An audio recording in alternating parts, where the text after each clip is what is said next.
Ken Bailey was a missionary and a New Testament scholar. And his missionary work played directly into his New Testament scholarship, so that the two are really connected. He was born in 1930, and he lived till 2016, so he had a good long career.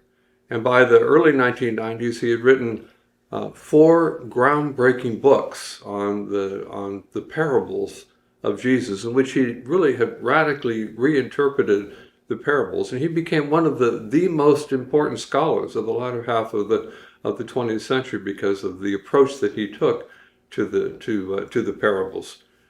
Traditionally, and I mean a long tradition, 1400, 1500 years, church scholars had tended to look at the parables as though they were allegories, with each character in the parables being symbolic for, symbolic for some idea or some theme.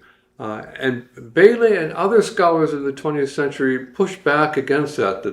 The nature of the parables that Jesus was speaking were not allegories in the traditional sense, in the way that, say, John Bunyan in The Pilgrim's Progress was writing allegories. Rather, the parable tended to have one central idea that the parable teller was trying to convey. And for Jesus, often that was some aspect either about himself, his divinity, or he was attacking the scribes and the Pharisees, or even more often he was teaching about some aspect of the kingdom of God.